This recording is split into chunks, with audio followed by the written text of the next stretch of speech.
Hey guys, welcome to another Plus One Daily. My name is John Olson. Honored, grateful, thankful that you guys have decided to come and hang out with me again today. It's a couple days after I just turned 40. I guess this is midlife. No crisis yet. Anywho, new week. So new week means new book. And I decided to pick up this little gem. I've actually been looking forward to it because I read The 7 Decisions by Andy Andrews earlier this year, or late last year. I can't exactly remember when.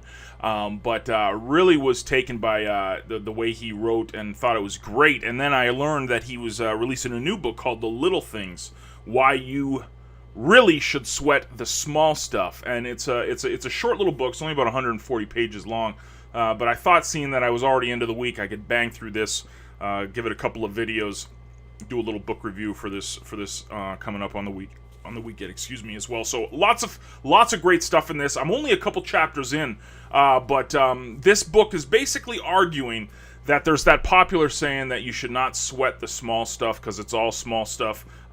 This book challenges that notion, saying we should really pay attention to the little things because they start adding up into big things. So dove into it, a couple chapters in, a really cool story about the history of France and England with Napoleon. Really cool little story. I don't want to get too much into it, but I think it's in chapter 2 or chapter 3 of the book. Really, really cool.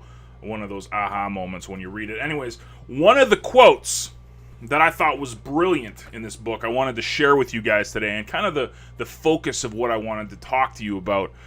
Really the big message that I got already from this, only a couple chapters into the book. And Andy said, incidentally, don't ever allow yourself to believe that all the great ideas have been taken. Never forget, as a society, we put men on the moon before we thought to put wheels on luggage. That's interesting. That's interesting because I don't know if you guys have found this in your business or your industry, but in mine, I hear things like this all the time. All the good ideas are taken, so let's just take from what other people have done. That seems to be the general consensus in the industry that I've been in for years and years and years. All the good ideas are taken, so let's just go and take from other people's ideas.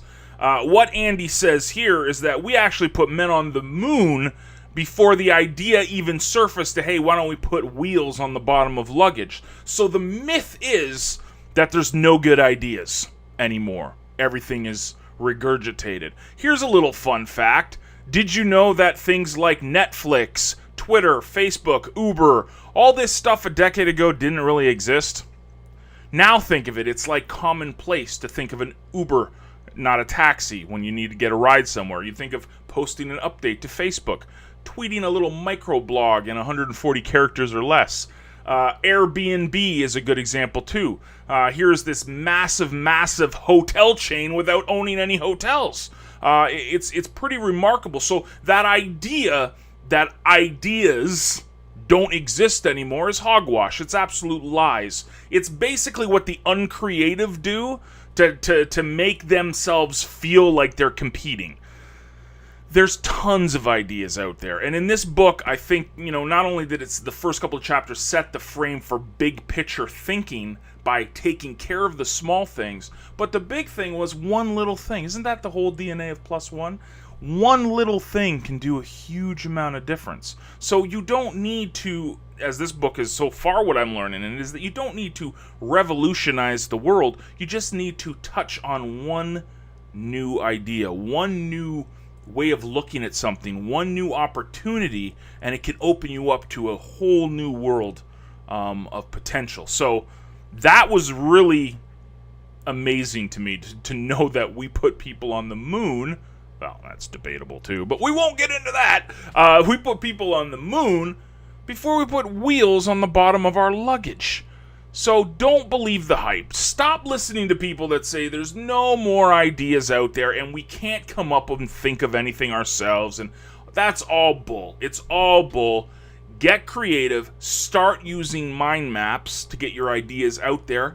conversate with other people, your network, your circle of people, find out what they think are good ideas, build together.